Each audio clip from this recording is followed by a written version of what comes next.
Chers auditeurs et auditrices, bonjour et bienvenue à suivre notre journal de ce samedi 20 juin 2026.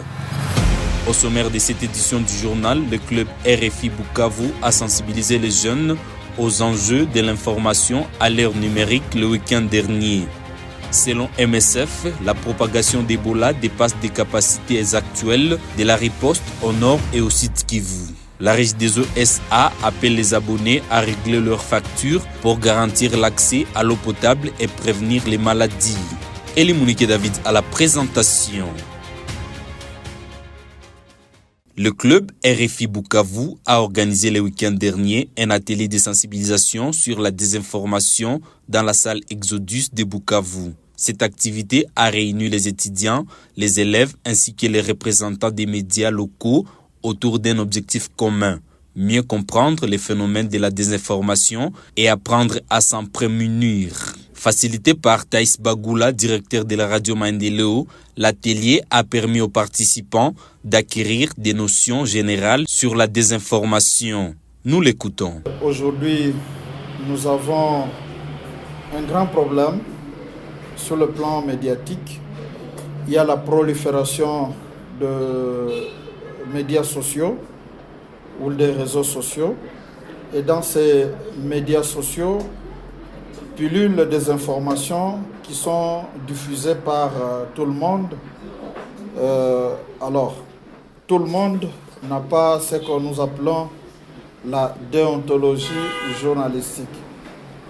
Les journalistes, ils diffusent une information professionnelle parce qu'ils connaissent la loi, ils connaissent leur code. Mais le public qui a accès au téléphone aujourd'hui, qui a accès aux réseaux sociaux, n'est pas à mesure de distinguer une vraie d'une fausse information. La cérémonie a été modérée par les représentants du club RFI Bukavu, Chéri Bentale, qui a rappelé l'importance de l'éducation aux médias dans la lutte contre les infox. Il explique. Quand on parle de la désinformation en général, pourtant, ces désinformations environnementales empoisonnent le débat public, freinent aussi les actions de protection et créent de la méfiance.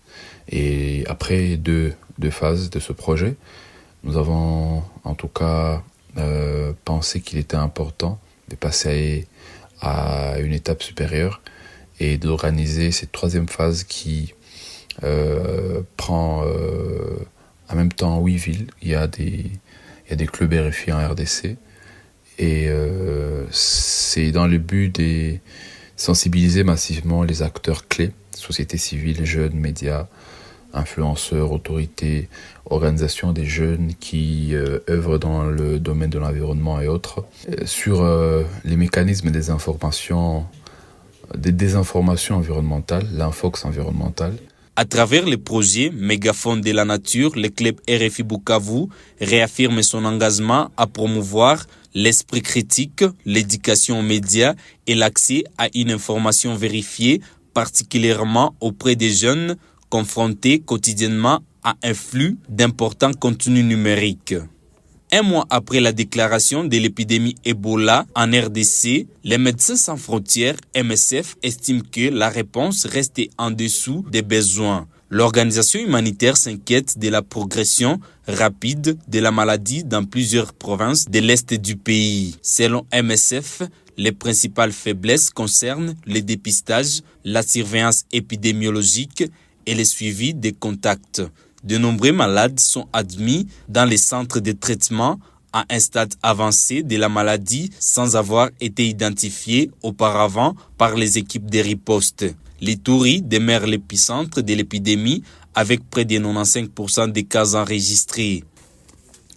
À Bukavu, la Régie des eaux SA appelle ses abonnés que l'accès durable à l'eau potable dépend aussi du paiement régulier des factures. L'entreprise publique estime que la contribution de chaque client est essentielle pour maintenir la qualité du service et répondre aux besoins croissants de la population. Benit Kadibouami pour les détails. Après avoir finalisé le 11 juin 2026 la distribution des factures de consommation d'eau du mois de mai, la direction régionale du Sud Kivu annonce le lancement d'une opération de contrôle à partir du 19 juin. Les abonnés ayant déjà réglé leurs factures sont invités à conserver leurs reçus afin de faciliter les vérifications des équipes déployées sur le terrain. Moudou Bimweze, directeur régional de la Régie des eaux Sud Kivu, nous en dit plus. Que nos abonnés qui sont nos clients, nos rois, qui ne nous amènent pas à couper, puisque nous sommes dans une période très compliquée. Il y a la maladie d'Ebola qui est en face de nous. Alors procéder aux coupures, ça serait un problème pour nous. Alors qui nous aide, en tout cas nous les supplions, qui nous aide pour ne pas procéder à la coupure de l'eau. Parce que si nous coupons de l'eau, nous ne ferons que propager la maladie. Alors, comme on ne peut pas couper en désordre pour éviter la propagation de la maladie, qui nous aide, nous négocions, qui nous donne même en petit acompte, par les acomptes, ceux qui nous doivent, qui nous promettent des acomptes, nous passons. Et notre souci premier, c'est de maîtriser la maladie d'Ebola. Alors, on ne peut pas procéder à des coupures de manière désordonnée. Pour lui, protéger la Régie des eaux, souvent considérée comme une véritable mère nourricière, passe par un engagement collectif. Le paiement régulier des factures permet non seulement de garantir l'approvisionnement en eau potable, mais aussi de contribuer à la prévention des maladies et au bien-être de toute la communauté.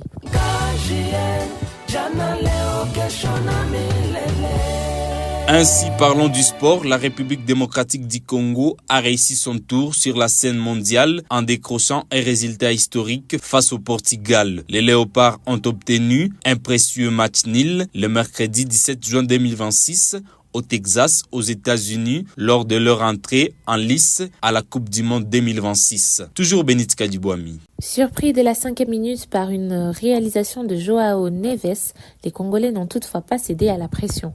Faisant preuve de caractère et de détermination, les hommes de Sébastien Desarbres ont réagi avant la pause grâce à une tête magistrale de Yohan Wissa. Avec ce but historique, l'attaquant devient le premier joueur congolais à marquer lors d'une phase finale de Coupe du Monde, inscrivant ainsi son nom dans l'histoire du football congolais. Face à une sélection portugaise considérée comme favorite, les Léopards ont livré une prestation solide et disciplinée.